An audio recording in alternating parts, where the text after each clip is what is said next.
Alright, there are two special right triangles that you need to be aware of. One of them is called a 45-45-90 triangle, as you see here, named because of the measures of the angles.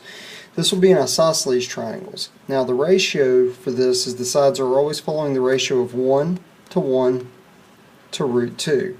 And I'm going to use this to help me solve problems in the coming examples.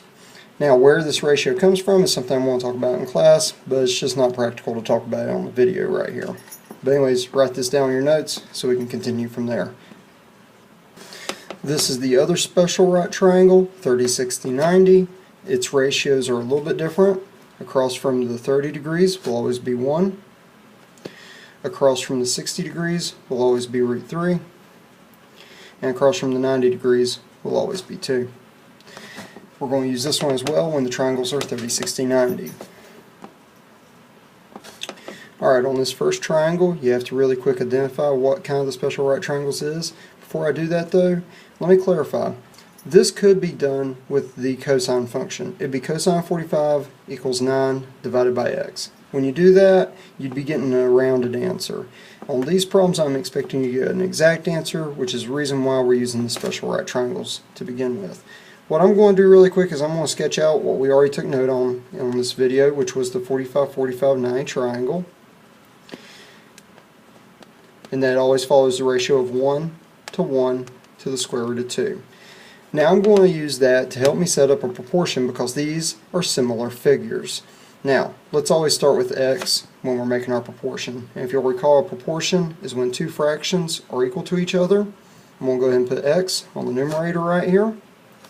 And see what x matches in this form triangle over here. Now x is across from the 90 degrees, it's the hypotenuse, so that's going to be matching the square root of 2. I go and fill in square root of 2 on the denominator. Now let's make another ratio that it's equal to. That would be equal to 9 over 1. Because 9 is across from 45 degrees, even though it's not written there, that's what that would be. And 1 is across from 45 degrees. Now I just have to solve my proportion. To do that, 9 divided by 1 is 9.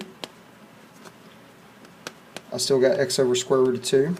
And to solve for x, all I got to do is just multiply by the square root of 2 on both sides. What I'll get is x equals 9 times the square root of 2. That's my final answer. I can't combine the 9 and the 2 because that's rational, that's irrational. I'm just going to leave it written 9 times the square root of 2. And we're done with number 1. Alright, on this problem, while it is not written, this is again a 45-45-90 triangle. How I would know that is because since it's isosceles, these two angles would have to be the same. So if I do 180 minus 90, that's 90. Divide that by 2, it's 45 apiece for the angles. So I'm going to re-sketch out my 45-45-90 triangle.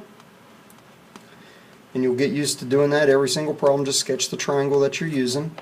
And I'm going to set up a proportion to solve for x. So let's go ahead and make my proportion with x right here.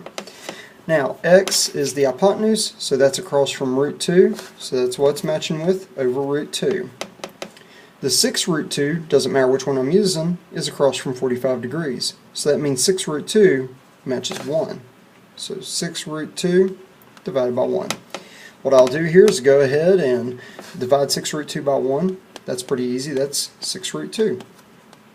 And that's called 6 times the square root of 2 is what that is. Now I just got to solve for x by multiplying by root 2 on both sides. So that'll be x equals, this will be 6 times the square root of 4 when you multiply those roots together. Now you're not quite done because when you can take a square root of a number, you should. So this is going to be x times 6, x equals 6 times 2 because the square root of 4 is 2. And 6 times 2 is 12 is my good final answer here. Alright, this is my last one that's dealing with a 45-45-90 triangle that I'm going to do here. So I'm going to re-sketch it out yet again. That's how I always start these problems. And that's going to be 1 to 1 to root 2. Doing it every time will also help you memorize it. Now I'm going to make my proportion. I'm trying to find a. These two a's are the same, so it doesn't matter which one you're thinking about. Either way, a is across from 45, so a is going to be divided by 1. Because 1 is across from 45 here. Now I'll make a ratio using my number, 8. Since 8 is the hypotenuse across from 90 degrees, it's going to be matching root 2. There I go. Now I'm going to reduce my fractions as much as I can. A divided by 1, that's going to be A. And 8 divided by root 2 is actually good. Alright, now that's what you're looking at there. You're already solved for A, and 8 divided by root 2 cannot be divided because 8's not in a root, 2 is. So you're actually going to leave it right here. Now, there is a condition here. Usually they're going to do a process called rationalizing the denominator. I'm going to talk about in class how to recognize those answers on a multiple choice, because what they'd present as the actual answer is 4 root 2. Not going to talk about it here on the video, but that's what they're actually going to present as their answer. This is going to be good enough for me on my test and quiz though. Alright, changing gears, all of a sudden I'm using a 30, 60, 90 triangle on this one, so I'm going to be sketching that triangle out from the beginning of the video.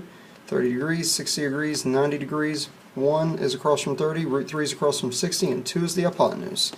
Now I'm going to be doing two problems here. One's x, one's y. I'm going to start with the x. To find x, figure out what it's matching up with. It's across from 30 degrees, so that's going to mean it matches 1. Not because it's the bottom segment, but because of what angle it's across from. Now, I'm going to use the number over here, which is 8. 8 is the hypotenuse across from 90, so that means it's going to be matching up with 2. So x over 1 equals 8 over 2. Reduce both fractions. X divided by 1 is x. 8 divided by 2 is 4. You're done. Now I've also got to do y on this problem. So I'm going to set up my proportion yet again and put a y here. Y is across from 60 degrees. So over here across from 60 degrees is root 3. That's what it matches. Now I'll do 8 again, and 8 is the hypotenuse, so it's still matching 2.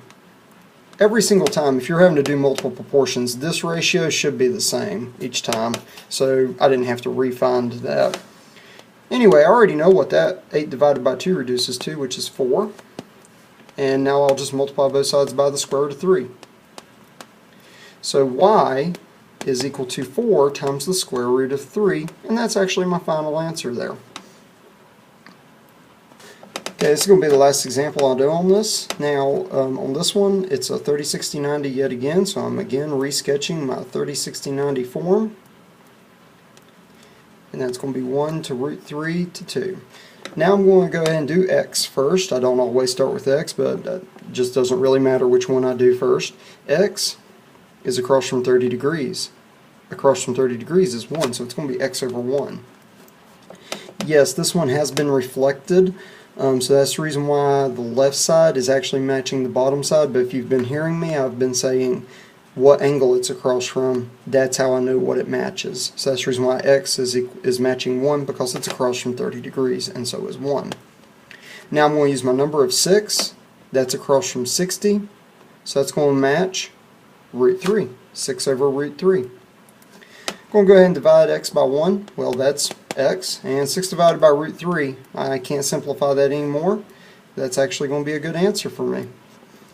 Again, you'd have to rationalize the denominator on an actual test, like the ACT and stuff, but I'll be showing in class how to recognize those answers. This is good enough for me. I'm going to do the same process for y. Y is going to be over, it's the hypotenuse, so that's going to be matching 2. Now it's still 6 over root 3 for my other ratio. As I said, you can't reduce 6 over root 3. What I can do here is I can solve for y by multiplying by 2 on both sides. So I'm going to do that now. So y equals. Now here's the deal. When I'm multiplying a fraction by 2 or something like that, I'm really multiplying it by 2 over 1. So the 6 is getting multiplied by the 2, so that's 12. And root 3 times the 1 that you don't see there, I guess I could show it. Root 3 times 1 would be root 3. And 12 over root 3, that's actually good. You cannot divide 12 by root 3, so it's going to stay as such. That wraps up the lesson. Let me know what questions you got. Thank you.